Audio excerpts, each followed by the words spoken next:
हमनी के एको दिन से कोनो बाकरा नहीं के बेटा। हां ठीक कहता रोज हमनी के मालिक के जवाब देवेला पड़त है। ये तो बात पे नहीं बस देख ना इनसे बकरा होता हैं देख चल तो हैं टायर का तारा लोगो हैं रो बात ये बैठे कहां से उधर उतर और के नीचे उतार निकाल बे काला निकाल बैग निकाल आई देख आई डांटा दे रे भाई बैग निकाल देख ले डांटा साइकिल छोड़ साइकिल छोड़ साइकिल छोड़ दे अभी निकाल के भैया के बोला के ले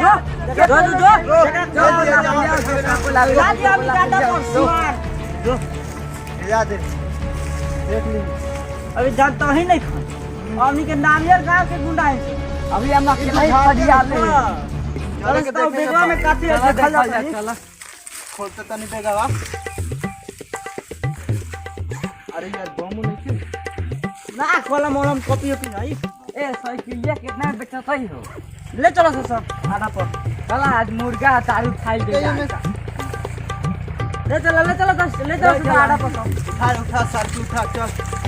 फिर टाइम हो गया बाबू चला सुबह से गए से अभी तक लोग के पता नहीं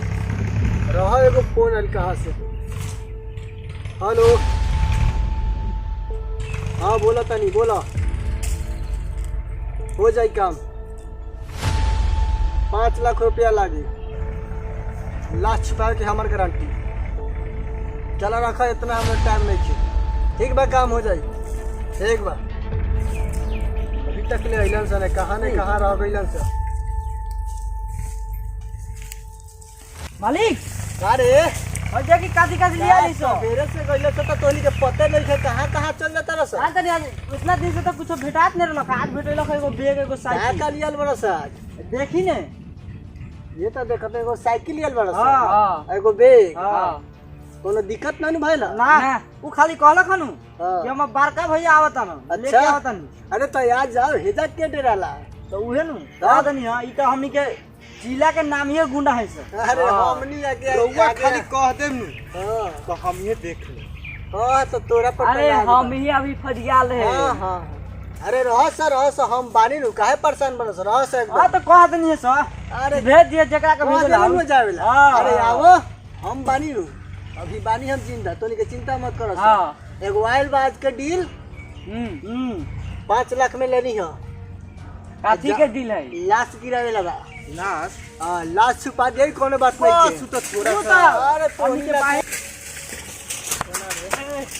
ए तोनी में से कौन है भाई के मरला करे सब मन है सब हम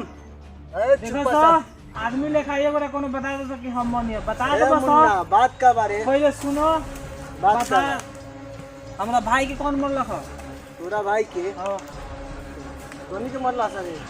वो करे के न मार के छीननी है सर अरे त बात का बा बात का ओकनी हमरा भाई के एकनी से छुए के हिम्मत कैसे भइला तोरा पता बानू एकनी के छुए के पहले तनी सोच लेवे के चाहिए कि उ केकर भाई हो ये सब गुंडा के सोचेला पड़ी का अरे ये काम बा हमनी के चल जो ऐसे दिन रात ये करत नहीं सर जिंदगी गाइला का मन सलामत का। चाहता है तो चल जो ऐसे चल जो हम यहाँ जैसे भाई के चुपचाप सीने से ऐसे वापस छीन जाए छान ना के ये तोहनी के बैठा पिटाई दे, करे चल मने जा। जल्दी निकलो से ने तो तोरा एकर मतलब जीवन सलामत ना चाहिए जीवन तो तोहनी के खतरा में पड़ल बाटे अरे हमरा मुन्ना। भाई के तोहनी के जे गलती से छू देला तोरा पता नहीं के कनी के का हमरा से पहले लड़ियो ओकरा बाद बतियाई है ए बाबू ए चल जो जान के सलामती खातिर चल जो यहाँ से। जान के सलामती तो तोहनी के अपना के मांगो हम तोहनी के भाई के हमरा भाई के तोहनी के छुला बोला हम तोहनी के माफ करते चुपचाप बैग आ जौन साइकिल ले लेबा आदमी लेखा दे दो कते हे शेर के बीच में से बच के चल दीबे ए सुन ते आई तोर कुत्ता हमर कुछो नहीं बोला रे तोहनी संगे कोन रे चुपा सा ई तो नीले के कॉल रखो तोनी के कोनो काम नहीं कर सकते साइकिल ले लगा ए अब ते हमरा पार्टी किया हमरा के पूरा बेइज्जती कर दे या तोर साइकिल ना दे से अब तोरा जोन कर रहल जोन कर ले जो ऐसे अरे हम तोहनी के मार के गिरा के भी जाए और एक साइकिल आ बैग सब लेके जाए अरे इनाम बनिए आ जा। मार के रखे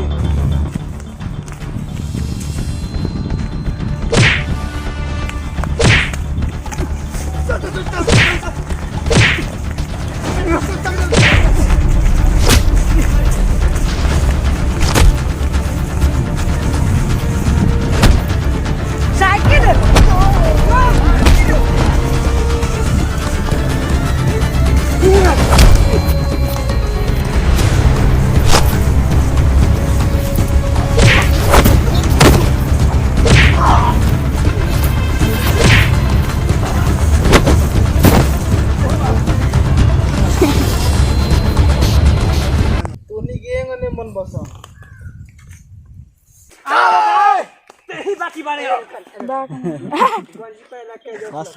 हालांकि तो एक के तार मारते तो हम चल जाते निकल लेने जाए साइकिल निकल जाए तेरा पता बनी हम कैसा आदमी है ये सब हमार काम है अब ते हमरा से छल करके चाहत रहे कि साइकिल लेके चल जा अब देख हमार कमाल उठ जो एक बार गिर का गए नहीं अपने आप के शेर समझे लगले का बैक मारे का चल आजो हाँ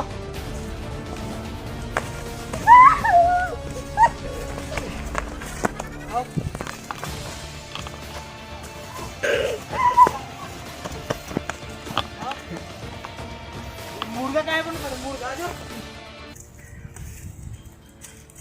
भाई बात बुझो साइकिल ले जा ले जाए नु ले जा आपके तो बुझाता नियत पर आइल बड़े ले जा हमरा का पता कि होय छ उ भाग गइलन छ हमरा के फंसा देलन छ